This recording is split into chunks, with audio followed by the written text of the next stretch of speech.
بەناوی خوای بەخشندەی میهرەبان بینەرانی ئەزیز و خۆشەویستی کەناڵی ئاسمانی پەیام ئەزیزانی بەرنامەی ڕچەی زانایان سەلام و میهرەبانی خدای گەورەتان لەسەر بێ خۆشحاڵ و شادومانین کە لە ئەڵلقێکی تری تازەی بەرنامەی ڕچە لا خزمەتی ئەوەی ئەزیز و خۆشەویستدا دەبین بێکەوە دەڕۆینە ژیانی پڕ لە سەروەری ڕێزدار زەنای مامۆستا مەلا عەلی بیر عارەبان لە پلە و پێگە و پایە زانستی جەنابی مامۆستا دەدوێین لە خزمەتی پۆلێک لە قوتابیەکانی بۆی زیاتر ئاشنایی ئەو کەڵە پیاوابین کە لە نێو کووردا هەڵکەوتووە کە دەور و ڕۆڵ و کاریگەرێکی یەکجار زۆری هەبووە لە تێگەاندن و پێگانی پۆلێکی زۆر لە مامۆستایان کە تا ئەمڕۆ لە سەر مینبەر و لە میحراب و لە حوزرەکان دەور و ڕۆڵ و کاریگەریان هەیە جا ئێوەی خۆشەویستا دوا ساتی بەرنامە بینەرمان من بۆی بتوانین و بزانین ئەو مامۆستایانە چۆن پێشەنگ و پێشەوایەک بوونە بۆ ئێمەمان تا ئێمە چاولێکەری ئەو مامۆستا بەڕێزانە بین کە پێشەنگ و پێشەوای ئێمەمان بوو لەگەڵ مابن. ژیان نامەی مامۆستا مەلا عەلی بیر عارەبان ناوی تەواوی عەلی کوڕی ئیسماعیل کوڕی مەولودە ساڵی 1925 لە گوندی سۆربەشی خدری سەر بە پارێزگای هەولێر لەدایک بووە سەرەتا لە لای باوکی قورئانی پیرۆز دەخوێنێت دواتر بە مەبەستی کۆکردنەوەی زانستە شەرعیەکان و وەک نەریتی فەقیان لە چەندان حوجرەی گوندەکانی کوردستان دەخوێنێت وەک چۆمە زەردەرە گردە سۆر بنە سڵاوە کونە فلوسا عەلیاوەی شێخان دووگرتکان ساڵی 1945 بۆ درێژەدان بە خوێندن ڕۆشتە و تەکەرکۆک لە لای ئەم مامۆستایانەوانەی زانستی شەرعی خوێندووە مەلا ئیسماعیلی ناقس مامۆستا مەلا عومەر ڕەش مامۆستا مەلا شەریف دووشیوانی مامۆستا مەلا عافان دۆرەزەیی مامۆستا مەلا حەمەدەمین سوێری دوجار لە ساڵی 1949 لە دووگرتکان لە خزمەتی مامۆستا مەلا ئەبووبەکر کۆیی بڕوانامەی زانستی شەرعی وەردەگرێت سەرەتای مەلایەتی لە گوندی بیر عارەبان دەبێتە پێشنوێژ و وتار خوێن هەمان کات بەردەوام دەرسیش بە فەقێ دەڵێتەوە نزیکەی 30 ساڵ لەوێ دەمێنێتەوە هەر بۆیە ناسناوی بیر عارەبان وەردەگرێ دواتر دەچێتە مزگەوتی شێخە ڕەشکە لە مەدرسەی نانەکەلی و مزگەوتی شێخە ڕەشکە کۆمەڵێک مامۆستای زۆر پێدەگەیەنێت ساڵی 1975 مامۆستا دەڕواتە سەفەری حەج لەبەر ئاستی بەرزی زانستەکەی داوای لێ دەکەن لەوێ بەمەبەستی تەدریس بمێنێتەوە بەڵام مامۆستا ئەوە قبول ناکات و دەگەڕێتەوە لە حوجرەکانی کوردستان درێژە بە خزمەتەکانی دەدات مامۆستا مەلا عەلی بیر عارەبان ساڵی 2009 لە شاری هەولێر لە تەمەنی 84 ساڵیدا کۆچی دوایی دەکات و لە مەراسیمێکی شایستە لە گۆڕستانی شێخ ئەحمەد بەخاک دەست پێردرێت.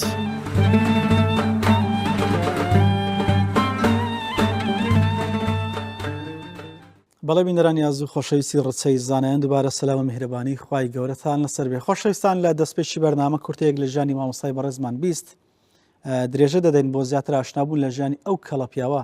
مامۆستای زانا و ناودار و هەڵکەوتووی کورد ڕێزدار زنای مامۆستا مەلا عەلی بیر عارەبان بە ڕەحمەتی خواکەیە لە خزمەتێکێک لە کوڕەکانی هەڵبەتە جنای مامۆستای مەرحوم چوار کوڕی هەبوون یەکەیشیان وفاتی فەرموو خوای گەورە بیبەخشێ ئێستاش لە خزمەتێکێک لە کوڕەکانی تر کە کاک ئەمزەدی ناوە لە خزمەتیانە دوێن بۆی کە بزانین جەنای مامۆستا دەستپێشی خوێندن و مامۆستایەکان و هەروە تا کاتێککە بڕوانامی زانستی وەردەگرێت و دواتر قوتابیەکانی چێ بوون خزمەتی مامۆستا لە شوێ بوو ئەو مزگەوتانێک کە مامۆستا تێیدا هەم پێشنێژ وتار خوێن و هەمیش تەدریسی زانستە شەرعیەکانی تیا کردووە کاک ئەمزەجیان سەلامی خوا لەسەر بێ سەلامی خوای لە توشبی لە بینەران بی لە کەناڵی پەیام بی بەخێر بن سەر چاوە زۆر سپاس مامۆستای بەڕێز دەمەوێت پێم بڵێ دەستپێکی خوێنی مامۆستایی ئەوەی کە دەزانم لە سەرەتا تاوەی کە هێندی قورانی لە خزمەتی باشی خۆی خین بە ڕەحمەت بی دواتریش جا پێم بڵێ ڕۆیشتە لەکوێ دەستی پێکرد ئەو گوند و شوێنانێک کە مامۆستا تێیدا تەدریسی کرد کامانە بوون پاشەوەی تقریبا نیوەی قورئانی لای باوکی خوێند پاشان چوە لای مامۆستا مەلا عەبدولعەزیز ئەویش هەر لە گوندی سۆربەش بووە لەوێ قورئانی ختم کردیە کە قورئانی ختم کردیە عمری 6 سال بووە تقریبا 2 سالان هەر لای ئەوی خوێندیە پاش 2 سالەکەی چوویتە چۆمە زەردەرەی لە چۆمە زەردەرەی لەوێ خوێندیتی پاش چۆمە زەردەرێ ئەو جارە چوویتە گردەسۆری لە گردەسۆری ماوەش لێوێن دەرێکە بووە ئەو جارە چوویتە بنەسراوەی چوویتە کونەفولوسەی دوایەکە ساری 45 چووە کەرکووشێ هەر ماری باپیریشم هەر چوون هەر هەموو عام چوونە کەرکووشێ لێوێن دەرێ دەستی بە خوێندن کرد. بەڵێ کە گوتت لە لای باوکی خوێندی قورئان باوکی مەلا بوو هەر ئەوەندە شارەزای لە قورئان هەبوو هەر ئەوەندە شارەزای ئەو بابی هەر حافظ بوو بەس دیارە هەندێکی هەر لەبەر بووە ئەوانەی پێگوتی ئەوەندە هۆکار و پاڵنەریش هەر ئەو بۆ بۆی کە بڕاتت بەردەرسی بەرە تەمانەرەوە هەر ئەو بووە زیاتر ئەو ئەو گوندانەی باست کرد حتمما مامۆستا هەریەکە و ئەجە بزانێت چەند مانجێک و چەند ساڵێک تێدا ماوەتەوە وایە بەڵێ ئەگەر پێم بڵێ مامۆستایەکان چییە بوون کە مامۆستا لە خزمەتی خوێندیتی مامۆستایەکان مامۆستا مەلا عومەری ڕەش بووە مامۆستا مەلا ئیسماعیلی ناقس ئەوە مەشهور بووە مامۆستا مەلا شەریفی دووشیوانی بووە مامۆستا مەلا عوسمانی دۆرەزەی بووە مامۆستا مەلا ئەحمەدەمینی سوێری باوی ئەو مامۆستا عومەرێکە ئێستا لە سەفا مەروایە مزگەوتی سەفا سەواف عەفوو سەواف بەڵێ مامۆستا ئەتوو دەزانی بۆ نمونە ئەو مامۆسانە ناوی گوندەکانمان پێ بڵێ لە فلانە گوندی مامۆستاوەندی بوو یان چەندیشی ماوەتەوە قورئان ئەوەی دیار نییە ینی برێم ینی ئەوە لەو گوندی ئەوەندە مایتەوە مامۆستایەکە بەس بەعام ینی ناوی ئەو مامۆستایانەی دەهیناوەت خۆیکە ئەوانە مامۆستای بوونێ و دەرسیان پێگوتی. بەڵێ دوجار بڕوانامە زانستی لە کامە گوند و لە خزمەتی کا مامۆستا وەرگرتووە بڕوانامە زانستی پێشی بڕوانامە لە کەرکووشێ لای مامۆستا مەلا عەبدوڵڵای فەرهادی ئەویش 3 ساڵ لەوێن دەخوێندیتی پاشان ئەوجار لە 49 ساڵی 49 لە دووگرتکان لای مامۆستا مەلا ئەبوبەکری کۆیی وا مەشهور بووە مامۆستا لە ئەبوبەکری کۆیی لەکوێ بۆ کات مامۆستا لە دووگرتکان بووە دوایەوەی کە بڕوانامەی زانستی وەرگرت مامۆستا لەکوێ دەستی بە تەدریس کرد مزگەوتی وەرگرت چۆن بوو لەکوێ بوو پاشانجێ یەکسەر هاتەوە بیرە عارەبان یەک گوندیان بینێ لەگە سۆربەشکە و گوندێک کە لێ لەدایک بووە لێ بووە مامۆستای وێندەرەکە مزگەوتی سۆربەشی وەرگرت مزگەوتی بیرە عارەبان لە سۆربەش لەبەرسی نەڕۆشتەوە ئەوەیە و کات مامۆستای لێ مامۆستای لێ بۆ وێندەرێ نەیتوان لێ بیرە عارەبان مامۆستایان پێویست بووە لە وێندەرەکە مای مامۆستا لە سۆربەش لەدایک بووە گوندەکانیش لێکتر نێزیکن لە کاتێکا ئێستا کە ئێمە دەڵێن مامۆستا مەلا عەلی بیرە عارەبان لەبەرچی ئەخر لەبەوەی ینی تقریبا نێزیک 30 ساڵ لە وێندەرەکە ینی مامۆستایەتی کردوێت تەنها لە وێندەرەکە بووە بە ناوی بیرە عارەبان مەشهورە لە ناوی هەم پێشنوێژیە کرد و هەمیش وتاریش دەخوێندەوە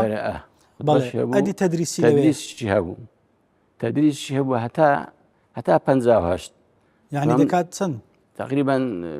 لە 49 لە 50 دەگۆ 50 تەدریسم هەبووە هەتا 58 تقریبا 8 ساڵان تەدریسی هەبووە لەوێ فترەك تدریسی ڕاوەستا هۆکارەکەی چ بوو؟ هۆکارەکەی شۆڕشی عەبدولکەریم قاسم کە شۆڕشی کرد پاشیوی زیاتر حزبی شوعی ئەوەی کرد مسەیتەر بوو لە بە ئەوەی تەلەبەکانیان تقریبا گوتی هەمووی ڕۆیشتن نەما. بەڵێ ینی مامۆستاکە نازناوی بیرە عارەبانی وەرگرت دزەکی 29 ساڵێک لەوێ ماوە بەرە 29 ساڵ لەوێ ماوە ڕاستە دواتر ڕۆژە چیە مامۆستا هەتا لە 78 هات ناو لێرەکە لە 78 ڕا لە شێخە ڕەشکەی بوو ناو بازاڕی ناو بازاڕی هەتا 2009 کە عەمری خۆیاکرد هەر لەوێ بوو لەوێ تەدریسی دەکرد لەوێش دائما ینی تەدریسی هەبوو زۆر مامۆستایەکانی ئاینی هەموو ڕۆژانە دەچونە لای ینی هەر مامۆستایەک بچوە بازار حتمما بێوێ نەدەهاتوە هەمووی دەچونەکردنەوی و لەوێش تەدریسی ئەویان هەبوو مامۆستا لە مزگەوتی ئەوەی سەدەمای لە مزگەوتی وێندەرەوە دوای ئەوەی نانەکەلی لە مزگەوتی نانەکەلیش مەدرسەیان هەبوو بەرێ لە وێندەرەش تەدریسی هەبوو. مامۆستا هاوشانەکانی خۆی کە زۆرتر بۆ چۆن دەڵی هاوڕێتیە کردوون لەگەڵی دادنیشتن و میری تەسی باسە شەرعیەکانیانە کرد چێ بوون مامۆستایانە زیاتر مامۆستایەکان مامۆستا مەلا سەید محەممەدی پیرداودی مامۆستا مەلا عەشی عەبدوڵڵای گردەسۆری مامۆستا مەلا عەبدوڕەحمان شەمشولە مامۆستا مەلا قادری ماجیدی مامۆستا مەلا ئیبراهیمی سەربیر مامۆستا مەلا سەمەد مامۆستا مەلا شێخ محەممەدی ئازادی ئەوانە هەمووی ینی بە معدەلی ینی هاتچۆ و دانیشتن و ئەویان هەبوو. کاکەم زت با گازاندەشی بکەینەوە زۆر جار لە بەرنامەکان و گازاندەی دەکەمە من ئەو مامۆستا بەڕێزانە مامۆسای زۆر گەورە بوونە هەم لە تەقوا هەم لە وەڕع هەم لە دینداری هەم لەو عیلمەی کە ئەوان پێیان بۆ نەوعاک بۆ ماشەڵڵا لە کاتێک دەبینم کوڕەکانیان مالان نین مامۆستای ئاینی نین بریا ئێستا ئەمەش وەشی بووینایە و بە جبە و حەمامەی مقابلەم کرد بەڕاستی ینی ئەمیش هەر ئەوەم هەیە بەس چکەنەوە زروفەکە ئەو هابوو دەی خێرتدا حتا ینی کوڕی خۆشم یانی زۆر حەولمدا بەس لە تەدریس بخینی لە ئاینی بخینی بابت بگریتەوە ینی حسابکە ئەم بووم بەس فایدەی نەبوو ینی ئەگەنا زۆر سەر ناگریەوە ماشەڵڵا مامۆستا لە ماڵێ تەوسیەی ئامۆژگاری نەسیحەتی لە بۆ ئێوەوان وەکو منداڵەکانی ئەو زیاتر تەکیدی لە چی دەکردەوە قسەی لە بۆ دەکردنیان نا تەوجیهاتی هەبوو لە بۆتان وەڵای قسەی ینی دایمەن دەیگۆ لای خواتان هەبی کە لە نۆتیەک ئەو ئزبانە هات نەخوارێ وتی نەکەن تێکەراوی حزبەکان ببن ینی دایمەن لە خزمەت دین و ئەوە بن دنیاتان نەوێت بەڕاستی ینی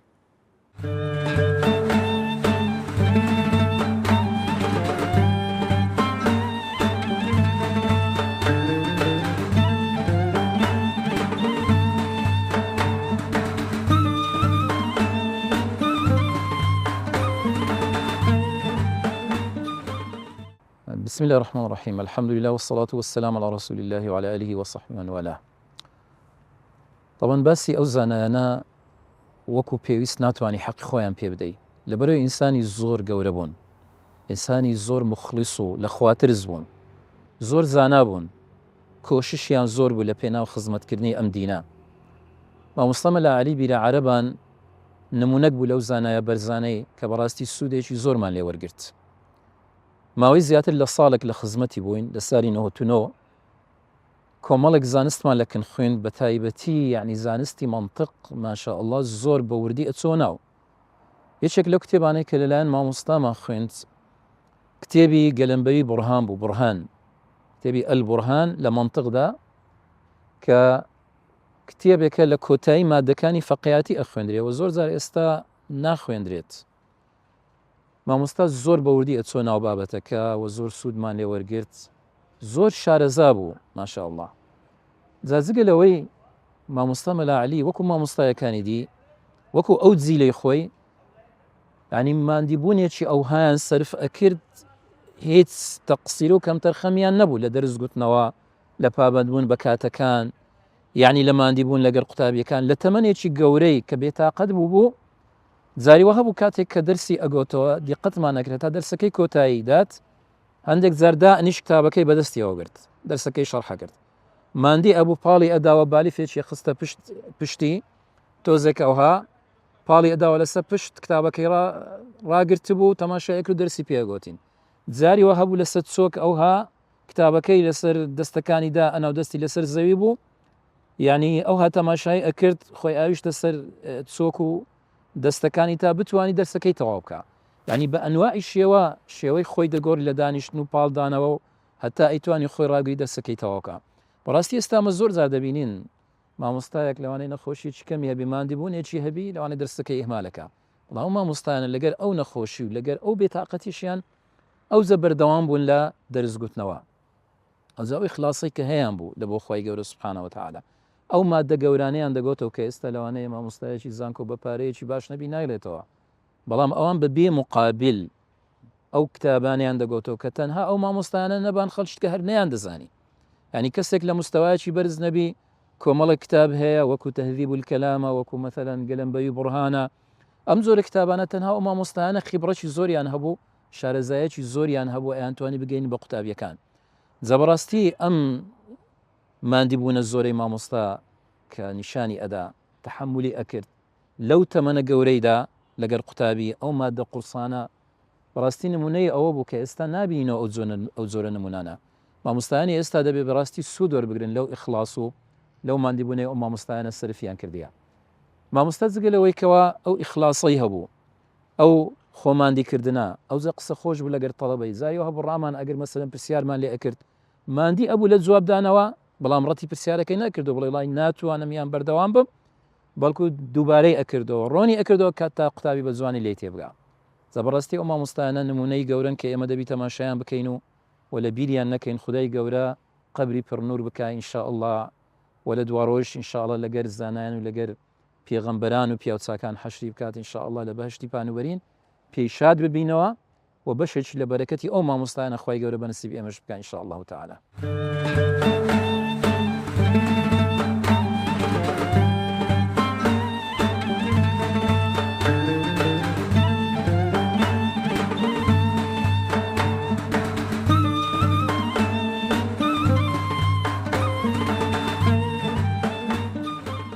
مامۆستا مەلا عەلی ئیسماعیل کە مەشهور بوو بە مامۆستا مەلا عەلی بیرعارەبان ئەوش لەبەر ئەوەی ماوەیەکی زۆر ئیمام و خەتیب و مدەرسی گوندی بیرعارەبان بوو و ئیلا جەنابی لە ئەسڵا لە گوندی سۆربەژ لەدایک بووە کە هەردوو گوندیان هەردوو گوند لە دەشتی هەولێرن و سەر بە بەرەی مولچێن. مامۆستا مەلا عەلی بیرعارەبان سەرەتای خوێندی وەکو دیارە لە گوندی خۆیانی دەست پێکردیە پاشان لەبەر ئەوەی تانبەزرۆی تەواوکردنی خوێندن بووە چاوی ژێڕە هەرچی مەلە ناودارەکانی ئەو مەنتیقەیە بووە چوەتە خزمەتیان و لە خزمەتیانی خوێندیە لەوانە مامۆستا مەلا شەریفی دوو شیوانی، مامۆستا مەلا عوسمانی دۆرەزەی، مامۆستا مەلا حەمەدەمینی سوێری، مامۆستا مەلا سادقی فەرهادی، مامۆستا مەلا عەبدوڵڵای فەرهادی و دوا قۆناغیشی وەکو بزانم لە لای مامۆستا مەلا ئەبووبەکری دووگەرکان خوێندیتی هەر لەوێن دەرکۆتایی بە خوێندن هینایە کە مامۆستا خوێندی تەواو کردیە لە گوندی بیرعارەبان دامەزرایە ماوەیەکی زۆر لەوێ ماوەتەوە تا ئەو وەختەی وەبزام لە سەرەتا هەشتاکان بوو مامۆستا هاتە هەولێرێ هاتە لە مزگەفتی شێخەڕەشکەی مزگەفتی شێخەڕەشکە جێگیر بوو ئەو مزگەفتەی تە مزگەفتی حاجی قازی محەممەد ئەسەدا بە مزگەفتی شێخەڕەشکە مەشهورە مامۆستا ماوەیەکی زۆر لەوێن دەربوو. مامۆستا ئەوەندی ئاشنای من ئاشنام لە خزمەت مامۆستابی ئەمن وەختە برێم هەرزەکاریمەوە بە خزمەت مامۆستا گەیشتیمە بەڵام پاشان وچی زۆر هاتوچی بام دەکرد و بام هاتوچی ئەوی دەکرد لەگەڵ بام برادراتیان خۆش بوو بام زۆری خۆش دەویست ئەویش بامی خۆش دەویست ئەمن سەرڕای ئەوە دووزار لە خزمەتی ئەو زاتە پیرۆزەم خوێندیە جارێکیان ئەو وەختێ لە شێخەڕەشکە بوو ما ڕۆژانە هاوینەکی سێ مانگان تەقریبەن هەموو ڕۆژێ دەچوومە خزمەتی دەرسی مینهازم لە کندەقین پاشان بۆ جاری دووەم وەکو دەورەی ئەئیمە و خوتەبا لە مزگەفتی ماجدی کرایەوە ئەو وەختی جەنابی مامۆستا مەلا عەبدولقادر ڕەسوول بەهەرکەیی پێ هەڵستا ئەمن چووم 3 ساڵ لەوێن دەرێت لە خزمەت ئەو مامۆستایانی ئەو دەورە خوێندیتم 3 ساڵ ئەمن لە خزمەت مامۆستا مەلا عەلی بیرعارەبان خوێندیتم ئەوەی لە بیرم بێ گەلەمبەوی ئادام لە خزمەت خوێندیە گەلەمبەوی بورهانم لە خزمەت کردیە و بەشێکی تۆحفەشم لە خزمەت خوێندیە هەتاکو مامۆستا بەخۆی وەختی ئیجازەم وەرگرت لە خزمەت مامۆستا مەلا عەبدولقادر ڕەسوول بەهەرکەی بەخۆی لە ئاهەنگی بەخشینی ئیجازەنامەکەشمان کەمە کۆمەڵێک مامۆستا بووین ئیجازەمان وەرگرت لە خزمەت مامۆستا مەلا قادری مامۆستا بەخۆی لێوێن دەرێش حازر بوو. مامۆستا مەلا عەلی پیاوێکی ناودار بوو پیاوێکی زانا بوو پیاوێکی شەریعەزانێکی تەواو بوو سەرڕای ئەوەی خەتێکی خۆشیە بوو مامۆستا خەتێکی خۆشیە بوو و من کە لە خزمەتیم دەخین دیار بوو ئەو پیاوە یعنی چوو بووە ناو قوڵایی زانستی فقە یعنی شارەزایەکی تەواوی پەیدا کرد بوو و لە دەرس گوتنەوەش زۆر بە تەحەمل بوو پیاوێکی زۆر هێمن و پیاوێکی زۆر لەسەرخۆ بوو بەڵام زانایەکی پایەدار بوو ئەمنە وەختانە وەکو لە خین خاستن ئەو وەختی بەتەنیا لە لای من دەخین وەختی منهازم لە خیل دەخین ئیسفادەی زۆرم لەو مامۆستا بەڕێزە کرد و زکریاتی زۆریشم لەگەڵیدا هەیە کە زۆر داهاتەکن بام لە خزمەتیان دەبووم و پاشانیش زکریاتش کەشم لەگەڵ مامۆستا هەیە ئەو وەختی ئەمن محەق عەدلی بووم لە دادگای باری کەسی هەولێر یەک لە ئیشەکانم برای بەڕێزم حاکم حاجی تەکلیفی کردوم یەک لە ئیشەکان ئەوە بوو هەڵبستم بە وردەکاری ئەموالی وەقفی ئەو مزگەفتانەی کە وەقفیانە یەک لەوانە مزگەفتی مامۆستا مەلا عەلی بیرعارەبان بوو کە متەوەلیەکە 10 ساڵەنا دەچووم ینی هەموو جارێک کردمەوە عادەت پێش ئەوەی بچم لە ژووری متەوەلی لێکۆڵنەوە لەگەر حساباتا بکەم دەچوومە خزمەت مامۆستا مەلا عەلی لە خزمەتی دادەنیشتم ماوەیەک لە کین دانیشتم ئەو جارێک دەمگوتم متەوەلیەکەی با بچین ئیشەکان بکەین مامۆستا عەلی پیاوەکی نازدار بوو پیاوەکی زۆر باش و زۆر هێمن و لەسەرخۆ بوو زۆرم خۆش دەویست و ئەمنیش تەوان بابیشن زۆر خۆش ئەمنیش زۆر خۆش دەویست زۆر پەیوەندەی باشمان وم پەیوەندیم لەگەڵ کوڕەکانی شێ بە تایبەتی مەرحوم مامۆستا عەبدوڵڵا کە برادرایەتی باشمان هەبوو بەڵام چەند ساڵی پێشتا وەفاتی کرد. جا مامۆستا مەلعەلی وەکو دەڵێن یعنی پیاوێکی زۆر بەردەوام کە بەردەوام زانای لەکن بوو لە مزگەفتی شێخ ڕەشکەی داهاتن پرسیارم دەکەن. ئەو وەختی کەسی لەکن نەبایە بەردەوام ئەوە خەریکی متاڵعی بوو. قسەیەکم زۆر خۆش لە بێرا ڕۆژێک چوومە لای لە تەندروستیم پرسیوەتی وەڵڵای ئێستا چاوم باش نییە ئەو هاتەمەشای شارتی لۆ کتێبەکان کرد تی تەمەشای کتێبەکارم دەکەن وەختە جەرگم بسووتێلویان کە ناتان بخنەوە لەبەر ئەو پیاوە هەر لە منداڵیەوە پەرۆشی علم و زانست بووە و هەر لە منداڵیەوە خەریکی کتێب خوێندنەوە و دەرس خوێن و دەرس گوتنەوە بووە لەبەر هەندێ ئەو ئاهەی دەربەڕی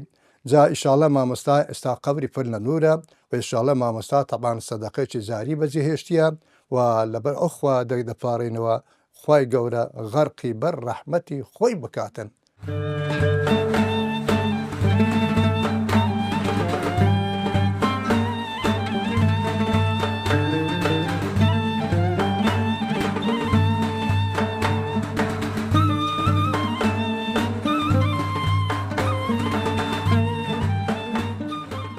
ئەو مامۆستانەی کە ئێمە لە خزمەتمان خوێندون زۆرن لە هەولێر بەڕاستی ئێمە لە کاتی گەنجیدا وامان دەزانی کە خوێندنەوەی هەندێک کتێب یان شارەزابوون لە هەندێک لایانی ئیسلام وات لێ دەکا کە ببیە شارەزایەکی باش وە بتوانێت هەتا مەلایەتێکش پێ بکەیت. بەڵام لە پاشان بۆمان دەرکەوت کە چەندی کتێب بخوێنیەوە و چەندی لە قوتابخانەی ئاینی یان لە ئەکادیمی لە مەعاهەد و لە کولیات بخوێنی و شەهادەی بەرز بەرز بینی ئەگەر لە خزمەت مامۆستایەکی ئاینی لە حوجرەی مامۆستایەک دەسەد شۆک بەرامبەری دانەنیشی و ئەو علم و زانستەی کە ئەو هەیەتی کە تێکەڵ بە ئەخلاق و ڕەوشت و ئەدەبی دەکا ئەگەر لێی وەرنەگری بە هیچ شێوەیەک تۆ نابێ مامۆستایەکی ئاینی باش. لەبەر ئەوە لەگەڵ ئەوەی کە ئەو شارەزایەمان پەیدا کرد بوو لە خوێندنەوەی کتێب لێرە و لەوێ و بە وەدەستهێنانی بڕوانامەی ئەکادیمی هەم لە بەکلۆریۆس و هەم لە ماستەر و دکتۆرا بەڵام بە پێویستمان زانی کە لە خزمەت مامۆستایان بین. ئەو مامۆستانەی کە ئێمە لە خزمەتیان بووین یەک لەوان مامۆستا مەلا عەلی بیرعارەبانە یارەبی خوددا عەفویکە و قەبری پڕ نور بێت. مامۆستا مەلا عەلی بیرعارەبان کاتێک کە لە مزگەوتی شێخە ڕەشکەی بوو ئێمە ماوەیەک لە خزمەتی بووین لە پاشان لە مەدرسەی نانەکەلیش دیسان لەوێ شەر مامۆستا لەگەڵ کۆبەڵە مامۆستاچی دیکە دەرسیان دەگوتەوە ئێمە لە خزمەتیان بووین. ئەوەی لەو مامۆستایە فێر بووم جگە لە مەسائیلی علمی جگە لە شەریعەت و لە فقه ئەدەبێکی جوان و مامەڵەیەکی جوان لەگەڵ خەڵک واتە چۆنیەتی بەکارهێنانی ئەو زانستەی کە لە مامۆستای وەردەگری لەبەرەوەی ئەوەندە کافی نییە کە ئەتۆ زانستەکەت هەیە و تەواو بچی ببیە مەلا لە جێگایەکەی مامۆستایەکی ئاینی بەڵکو بۆ ئەوەی کاریگەری لەسەر خەڵکی هەبێ بۆ ئەوەی لەناو دڵی خەڵکی دابێ پێویستە شێوازێکی بە ئەدەب و جوان و ڕێک و پێک بەکاربیێنی بۆ گەیاندنی ئەو علمەی کە لە مامۆستا وەرگتووە. ئەمە ئەو شێوازەشمان لەو مامۆستایانە بە تایبەتی لە مامۆستا مەلا عەلی بیرعارەبان وەرگرت. خاڵێکی دیکە لە هەڵسوکەوت و لە ڕەوشتی مامۆستای ئەوە بوو کە مامۆستا مەلا عەلی بیرعارەبان بە تەواوەتی خۆی تەرخان کردبوو بۆ شەرع بۆ دین و دینداری بۆ تەدریس. ئەو مامۆستا قەدیمانە بە شێوەیەکی گشتی ئەو سیفەتانیان زۆر باش بوو کە لە 1995 جاری وابوو لە 100 ژیانی خۆیان تەرخان دەکرد بۆ مزگەوت و مەدرسە و تەدریس و علم. بەڵام بەداخەوە هەندێک لە ئێمەمانە لە مامۆستانی ئەمڕۆ مامۆستا گەنجەکانی ئەمڕۆ تەماشا دەکەی کەم بەشێک لە کاتیان تەرخان دەکەن بۆ تەدریس و بۆ مزگەوت وەختی دیکە لە ئیش و لە کار و لە وەزیفە و لە شتی دیکە دەبن. بەڵام مامۆستا مەلا عەلی بیرعارەبان کاتی خۆی بە تەواوەتی تەرخان کردبوو بۆ دیراسە و بۆ تەدریس. دیسان مامۆستا مەلا عەلی بیرعارەبان شێوازی دەرسگوتنەوەکەی زۆر جوان و سەرنجڕاکێش بوو. یعنی تەڵەبە ئەگەر فەقێ ئەگەر بێزاریش بە لە دەرسەکە لە قۆرسی دەرسەکە بەڵام شێوازی جوانی دەربڕینی مامۆستا شێوازی با بڵین ڕوو بە پێکەنینیەکەی و قسە خۆشەکانی وای دەکرد کە هەردەم فەقێ یان تەڵەبە لەگەڵ مامۆستا مەلا عەلی بیرە عارەبان یەکبی و لەگەڵی بڕوا هەتا کۆتایی دەرسەکە. من لێرەدا دەمەوێ دوعای بکەم لە خوای گەورە کە خوای گەورە جەزای خەیری مامۆستا مەلا عەلی و باقی مامۆستایانی دیکە کە ئێمە لە خزمەتیان خوێندومانە بداتەوە، ئەوانەی کە گەیشتوونەتە خزمەت خوای گەورە لەیان ببورێ و دەرەجاتیان عالیکە، ئەوانەی کە لە ژیانیشدا ماون خوای گەورە سەحەت و تەندروستی باشیان داتێ و تەوفیقیان داتێ بۆ تەدریسی زیاتر. ئێمەش لە خزمەتیان ئەو بەڵێنەی کە بەوان ماداوە بە بڵاوکردنەوەی ئەو دینە لە خزمەتبوونی ئەو دینە و لە خزمەتبوونی ئەو خەڵکە ئینشاڵڵا درێغی لێ ناکەین.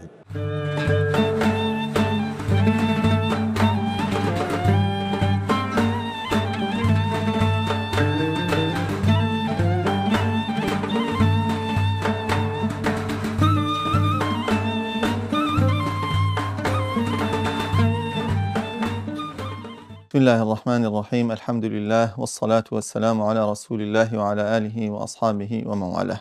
بشكل بخيراتن تندكم من نسبة مامۆستا مەلا عەلی بیرە عارەبان مامۆستایەکی گەورە و ناوداری ئەو شارەمان بوو و پیاوێکی هەتا بڵێ خاکی و خۆبەکەم زان و پڕ عیلم و پڕ معریفەت و زانست بوو و زۆر زۆر دڵسۆزی قوتابی بوو، حتا دەتوانای بە نوسح و ئامۆژگاری قسەی خێر ئەنجا لەو کتێبە شەرعیانەش بە تایبەتیش مامۆستا لەلایەنی شەرع زۆر زۆر ئاگدار و ورد بوو وەکو فەهرست هەموو کتێبەکانی علمی مەلایەتی و کتێبەکانی شەرعی لە توحفە و لە مینهاج و لە نیهایە و ئیتر لە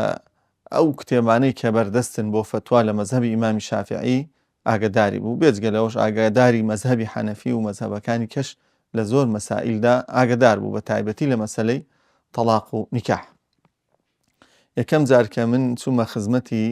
لە مەدرسەی نانەکەلی باپیرم بە ڕەحمەت بێ ئەویش مەلا بوو ئیمام خەتیب بوو، هاتە هەولێرێ کوتی چۆنە تۆ لای ئەو مامۆستای ناخوێنی دەبێ بچی لای مامۆستا مەلا عەلی بیرە عارەبان یەکێکە لە مەلا گەورەکان پێم خۆشە دەرست لای ئەوی هەبێ. تر بردمی لەگەڵ خۆی بردمی بۆ مەدرسەی نانەکەلی. لە مەدرسەی نانەکەلی ئەو کات مامۆستا عەبدولقادر یادی بەخێر ئینشاءڵڵا خوای تەعالا سەحەت و تەندروستی پێ ببەخشێ، ئەو مدیری مەدرسەکە بوو، ئەویش دەرسی دەگوتەوە و مامۆستا مەلا عەلی بیرە عارەبان و مامۆستا مەڵا شێخ عەبدوڵڵای گردەسۆری ئەوان لەوێ مدەڕیس بوون. مامۆستا دەرسی بە ئێمە گوت مینهاجی پێگوتین ئەو کاتە کە ئەمە لە مەرحەلەیەک لە مەرحەلەکان مینهاجمان هەمووی لە ئەوڵەوە تا نزیکی ئەخیری خوێندەوە لە خزمەتی و مامۆستا بۆ خۆی باسی دەکرد کاتێک کە چوو بوو بۆ حەج مەسئلەیەک لە مەجلیسێکی عیلمیدا مەسئلەیەکی عیلمی حاسێ بوو و مەسەلەن پێویستیان بە فتوا ئەوانە بوو، ئەویش قسەی تێدا کردبوو کە زانی بوویان لە حەرەم کورسی دادەنرێ، کورسی عیلم کە مەسئلەکە هاتبووە پێشەوە، ئەویش قسەی تێدا کردبوو، ئەو کورسیانە شێخەکان دایدەنێن و دەرس شەرح دەکەن، ئەویش لە دەرسێک لەو دەرسانە بەشدار بوو. ئەتر ئەویش کە زانی بووی هەڵەیە مامۆستایەکە بە هەڵە قسەی کردووە جوابی دایەوە و دابۆ و قسەکەی لێ وەرگرت بوو، ئەویش تەقریرێکی جوانی بابەتەکەی کردبوو. شێخەکە زۆر معجب بوو بە قسەکانی، وتبووی دوای ئەوە دەرسەکە ئیشم پێتە. دوای دەرسەکە بردبووی بۆ مەجلیسێکی گەورەتر و لەوێ منازەرات و شتی زۆریان کردبوو، بابەتی عیلمیان باس کردبوو. ئیتر لەوێ موفتیەکانی مەککە گوتبوویان بەس مەڕەوە ئێمە لێ ئیقامت بۆ وەردەگرین، خانوت دەدەینێ، خزمەتێکی باش دەکەین، بەس تەدریسکە لێرە. و مامۆستا بەڕاستی فەقێیەکانی هەمیشە فەقێی هەبووە وەکەوەی کە من زانیومە لە بیر عارەبان و لە دەشتی هەولێرێ و لە ناو هەولێرش لە مزگەوتی ناوبازاڕی ئەو مزگەوتە بەردەوام مەجلیسی مامۆستای مەجلیسی دەرس و مەجلیسی مەلا و مەلا گەورەکانی شار بوو. من چەند جارێک لەگەڵ باپیری خۆم چوومە مەجلیسی مامۆستای لەوێ کە دادەنیشت، مامۆستا جاری وا بوو خەڵک دەهات مەلای گەورە دەهاتنی شاری دایان خوێن دوای دەرسەکەی مەسەلەن ئتر قسەی خۆش و مەجلیس و مەلا جاری وا هەروە بە خۆشی دەچونە مەجلیسەکەی و مباحەساتی عیلمی و بەڕاستی زانایەکی ناودار و بەڕێز و پیاوێکی ساڵحیش بوو لە ڕووی ئیمانی و تەخواشەوە بەڕاستی لی دیار بوو دینداری و تەقوا لە ئەو مامۆستا بەڕێزی لە هەڵس و کەوتی لە هاتوچوونی لە نوێژ و تاعەتی لە ئەدەب و احترامی هەمووی دەدرەوشایەوە. خوای تەعالا ڕۆحی شادکا و لێی ڕازی بێ و خوا پاداشتی ئەوەش بداتەوە کە ئەو کەڵە زانایانە ناڵن بزر بن لە نەوەکانی داهاتومان و جیلەکانی ئێستا، چونکە دایمەن ڕەچەتەی زانایان و کۆکردنەوەی ژیانی زانایان پێکەوە بەستنی بەڕاستی معریفیە، معریفەی سابق بە لاحق، معریفەی ڕابردوو بە معریفەی داهاتوو. هیوادارم خوای تەعالا مۆفەقتان کا و سەرکەوتوتان کە.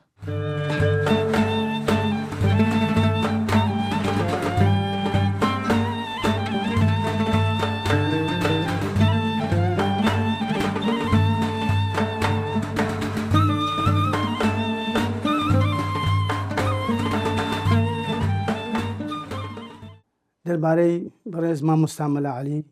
مامۆستا مەلا عەلی مامۆستایەکی گەورە و بەڕێز بوو لە شاری هەولێر. مامۆستایەکی زۆر پابەند بوو بە دین، پابەند بوو بە بنەما شەرعیەکان. مامۆستا دەتانم بڵێم یەکەم مامۆستا بوو لە هەولێرێ شەرەزانێکی مهم، هەموو مامۆستایەکان داتن بۆ کنی بۆ پرسیار، و مامۆستا شەرەزانێکی باش بوو لە هەر چوار مەزهەبەکەیە، و میثقال زەڕەیەکیش لە شەرعی لا نەدەدا. و مامۆستا سفەتێکی تریشی هەبوو، مامۆستا زۆر سەخی بوو. ئەگەر میوانێکی بەهات بە، ئەگەر هەموو ماڵی خۆی سەرف کرد با بۆی، مامۆستا ئەوا کەیفی پێدات. و مامۆستا ئەوەی تریشی هەبوو، هەموو جێژنان ئەگەر منداڵ چوبانە هەموو منداڵەکان جێژنانەی دەدانێ، کردبووی عادەتی خۆی. و مامۆستا فەقێ زۆر بووینە، و من لە 83 یان لە 83 هەتا 86-87 لەکن خوێندیە. مەدارێکم جڵدی یەکەم لەکن خوێند، هەردوو بەرجی جامن جامعم لەکن خوێند، وەسیەتی شەرح مەنهەجم لەکن خوێند، نیکاح و تەلاق و وەسیەتی توحفەم لەکن خوێند، و سووتیم نیوە لەکن خوێند، و فەنی یەکەمی مختصریشم لەکن خوێند معان. مامۆستا ئەخلاقی دینی زۆر مهم بوو. مامۆستا پابەند بوو بە دین، میثقال زەڕەیەک لە دینی لا نەدەدا، و پابەند بوو بە نەما شەرعیەکان، و ڕێزی خەڵکی زۆر دەگرت، و مامۆستایەکی زۆر نەرم و حەلیمیش بوو، ڕێزی خەڵکی دەگرت، و مامۆستایەکی زۆر شەرمنیش بوو. و مامۆستا یەکەم کەسیش بوو لە مامۆستاکان هەولێر خەتی لە هەموو فەقێکان خۆشتر بوو، لە هەموو وەلایەکان خۆشتر بوو. خەتێکی هەبوو وەک دۆر، و مەدارێکەکەشی خۆش کرد، مەدارکی خۆی خۆش کرد بوو، هەر جێگایەک زەحمەت بە لەسەری دەنووسی. و مامۆستا عادەتێکی هەبوو ئەگەر دەرسەکەی بگۆت بایەوە شتەکەی بەدری نەبایە، سبیانی داتەوە دەرسەکەی دووبارە دەکردەوە و هەتا فەقێەکەی تێدەگەیاند. و مامۆستایەکانی زۆر داتنەکردنی، نای مامۆستایەکان زۆران هەموو داتن. مامۆستا عەبدوڵڵای گردەسۆری دات، مامۆستا عەبدوڕەحمانی هەمزەکۆری داتەکردنی، مامۆستا تەلحە دات، ئەو مامۆستانە مامۆستا عەبدوڕەحمانی شەمشولەی دات. مامۆستا عەبدوڕەحمانی شەمشولەی دائیمەن دات توحفەی لێ سوال دەکرد. مامۆستا عەبدوڕەحمانی شەمشولەی زۆر مەراقی توحفە بوو، توحفە کتێبە چیرەقە دات، پرسیاری لێ دەکرد لە توحفەی، ئەجا مامۆستاش لێ حەل دەکرد. مامۆستا لە هەموو عیلمەکان تەواو بوو، هەموو عیلمەکانی بە جوانی دەزانی، شت نەبوو نەزانی مامۆستا، بە تایبەتی فقه و توحفە و شەرح مەنهەج و ئەو کتێبانە هەر هەمووی لەبەر بوو. مامۆستاکان بە زۆری پرسیاریان لێ دەکرد، هەموو مامۆستاکان داتن. مامۆستا ئەگەر هەر مامۆستا هەر فتوایەکی دابا قسەوی مامۆستا ڕەت نەدەکرایەوە. مامۆستا تەعاملی زۆر باش بوو لە فەقیهان، فەقیهەکان زۆر خۆش دەویستن، وە لە ژیانی خۆی ئەگەر مامۆستا لەکنی بای دەستێکی بەقییانەی نەدەسوات، نەدەچوو تازەی زۆر جار دەچوو تازەیە و تازە کامین بوو دەگوە نەچوو تازە تا سەکەت نەچمە لا مسلم. مامۆستا هەموو ژیانی بەسەر هات بوو. جارێکیان مامۆستا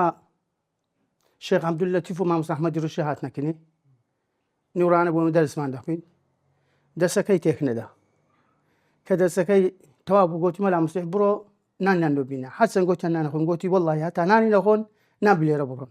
ئەوجا من چوومە کەبابخانەی، یعنی گوتی مەلا مسیح خۆی جواز کردەوە، هات لە دەرێ گوتی مەلا مسیح کەمان بەشی زۆر بووینە ئەوە مەکە. ئەجا من چووم یعنی لەو مامۆستا عەبدولەتیف و مامۆستا ئەحمەد نانێکی باشم بینەوە، بەخۆش مامۆستا گوتی لۆ خۆشت بینە. لە ڕووی کۆمەڵایەتیەوە ئەم زۆر لەگەڵ مامۆستای تێکەراو بووم، وە لەبەرەوەش بۆ مامۆستا خەڵیدا ئامۆزاکەی خۆی بۆ من ڕێکی خست و پێشکەشی منی کرد و ئەمن زۆر شارەزامە لە ئەخلاقی مامۆستا زۆر هاتوچۆی مامۆستام کردیە. مامۆستا یەکێک لەوانە بوو کەوا لای نەدەدا لە دین لەبەرەوەی من کە خزماتیم لەگەڵ مامۆستا هەبوو زۆر هاموچۆی مامۆستام دەکرد زۆر هاتوچۆی مامۆستام دەکرد و زۆر شارەزا بووم لە ژیانی مامۆستا لە ڕووی دین لە ڕووی تەقوا لە ڕووی پابەندبوونی بەدین لە ڕووی زانستە دینیەکان لە ڕووی هەڵوێستەوە بەرامبەر بەدین هەر کەسانێک ئەگەر بهات بە زەمی دینی کردبا مامۆستا زۆری پێ ناخۆش بوو و ڕەدی دەداوە. یەکێک لەوانش کە کتابێک دەرچوو بە ناوی کۆمەڵی کوردەواری ناوی عەبدولخالق مەعروف چەند ئاەتێکی نابوو هەموو ئاەتەکانی پسران بوو مامۆستایەکان هاتن بۆ مامۆستانی ناو مامۆستا هەموو غەڵەتەکانی چاکرد و ئاەتەکانی چاکردەوە. و ئەگەر ئێمە باسی مامۆستای بکەین مەدحی مامۆستا بکەین کۆتایی نایە قەت چونکە مامۆستا هەرچەند باسی بکەی باسی مامۆستای کۆتایی نایە لە ڕووی زانستەوە لە ڕووی دینەوە لە ڕووی ئەخلاقیەوە لە ڕووی سەخیاتیەوە لە هەموو شتەکانیەوە مامۆستا ڕمونیەکی سەردەمی خۆی بوو و هەموو مامۆستایەکانیش داتن بۆکردنی بۆ پرسیار وەڵا بۆ پرسیار مامۆستاش وەڵامی دەدانەوە. هیوادارم مامۆستا ئینشاءڵڵا و ڕەحمانخوا لە گوناحەکانی خۆش دەبی و بە بەهاشتی بەرینی خۆی شاد دەکاتن و ئینشاءڵڵا ئەم شەو لە هەموو جێک لە هەموو وەختەکان لە هەموو کاتەکان جێگای خۆشتر دەبی.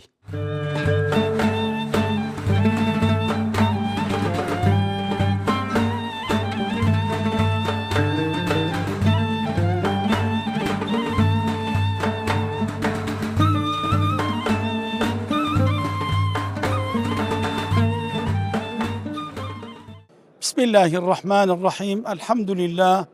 والصلاة والسلام على رسول الله وعلى آله وصحبه ومن والاه. طبعا مامۆستای گەورە و بەڕێزمان بە ملیۆنها ڕەحمەت لە گۆڕی ئەو تەواوی مامۆستایانی بەڕێزی کۆچ کردووبی کە ئەوانەی کە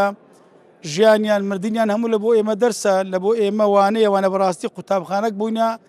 هەم بە زندیتی و هەم بە مردیتیش. طبعا مامۆستا یەکێکە لە عەلامەکان بەڕاستی کە نەک لە کوردستانی خۆمان بەڵکو بگریگە لە شەرقی ئەوسەط ئەگەر بێنازی ئەو ملەتەی نەبایە یەکێکە لە زانە گەورەکانی جیهانی ئیسلامی. ئەو پیاوە بەڕێزە یعنی خوای گەورە تاقە و توانایەکی زۆری پێبەخشی بوو. ئەو کاتێک کە مەچوونە خزمەتی و علومی شەرعیمان لە خزمەتی غیت مامۆستا لە تەمەنەکانی کۆتایی بوو لەگەر ئەوەی کە چوو بە ناوسان لەگەر ئەوەی کە زۆر بێتاقە بڵام لەبەرەوەی ئەوەندە عاشقە علم بوو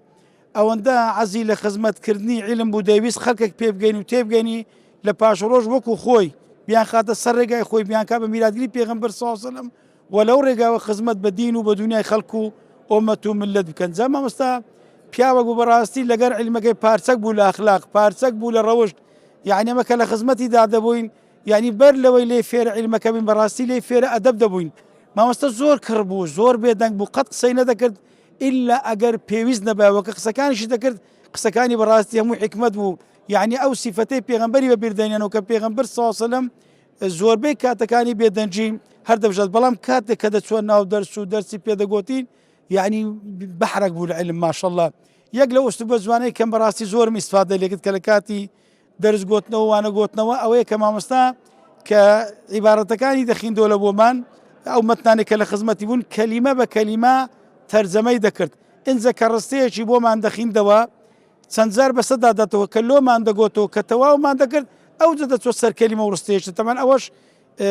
بە کوبرەی سنەتی پێغەمبەر سازم وەکو عەبدوڵای کوڕی مەسعود دەفەرمێ ئەمە دەچوونە خزمەت پێغەمبەر ساسەمە تا دە ئاەتمان لە قورئانی پیرۆز وەرنەگرت بایە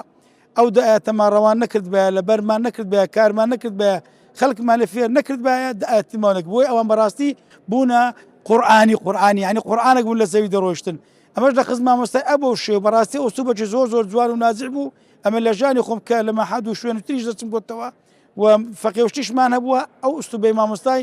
زۆر ئوستوبەکی کاریگەر بووە. مامۆستا هەموو ژیانی سوبحان الله خۆشبەشتی خۆشیشی هەبووە تا ڕۆژێک باس کردین جەناب مامۆستای فەرمووی لە گوندێک نازم گوندی بیرە عەرەبان بۆ لەو دەمەی لەبینێ فەرمووی وتارم دەدا وتاری هەینی فەرمووی وەختەکە وەختی شەوی بەرات بوو یعنی پازدەی شەعبان بوو کە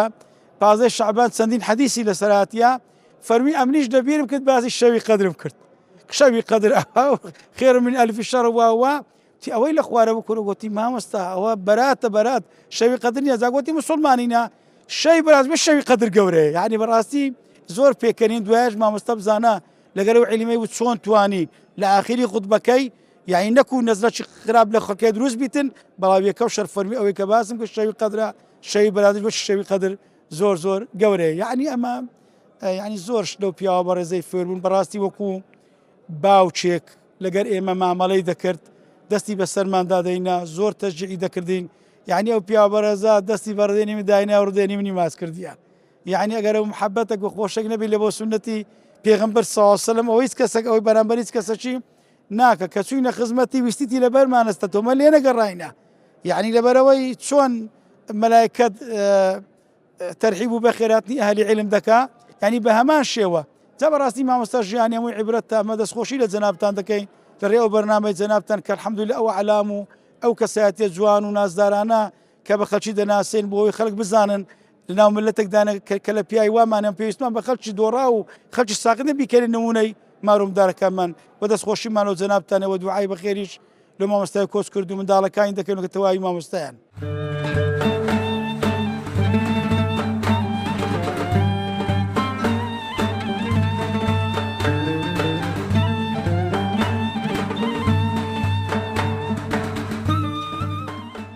بەڵێ ئەزیزان و خۆشەویستانی ڕسەی زانایان، ئێرە گۆڕستانی شێخ ئەحمەدە لە شاری هەولێر، ئارامگەی تەرمی بەڕێز ڕێزار زەنای مامۆستا مەلا عەلی بیر عارەبانە. ئەو مامۆستای کە تووڵی تەمەنی لە حوزرە و مەدرسە و میحراب و مینبەر وەکو مام تواوە بۆ ئەوەی کە خزمەتی زانستە شەرعیەکان بکات. مامۆستا گەلێکی زۆر لەسەر دەستی زەنای مامۆستا هەم بڕوانامەی زانستیان وەرگرت، هەمیش لە زانستە شەرعیەکان بیرمەند و بەهرەمەند بوون. ئەو مامۆستا هەڵکەوتوو ناودارانە ئێمەمان وەکو کرد کە جێی فەخر و شانازی مەمانن کە قودوە و چاوساغ و پێشەنگ و پێشەوای ئێمەن، وەکو ئەوەی کە حوزرە و مەدرسە لە دێر زەمانی لە کوردایەتی خۆمان منبەع و مەڵبەندی پێگەاندن و تێگەاندنی کەڵە پیاوان بووە. مامۆستا مەلا عەلی بیر عارەبانی جێشێک بۆ لە مامۆستانەی کە هەڵکەوتوو نادار بووە لە نێو کووردە هەڵکەوتووە و جێی پەنجەی دیارە لە تەدریس و تەعلیمە. مامۆستا عەلی بیر عارەبان بە ڕەحمەتی خواکەوێ لە ساڵی 1925 لە پۆربەشی خدری لەدایکە بێت و لە شاری هەولێر لە 2009 وفات دەکات. تەرمەکەی دێنا گۆڕستانی شێخ ئەحمەد. دەخوازین و دەپاڕێنەوە کە خوای گەورە گۆڕی مامۆستا پڕکا لە نور، دەرەجاتی عالیکە لە بەهەشتەکانی خوا،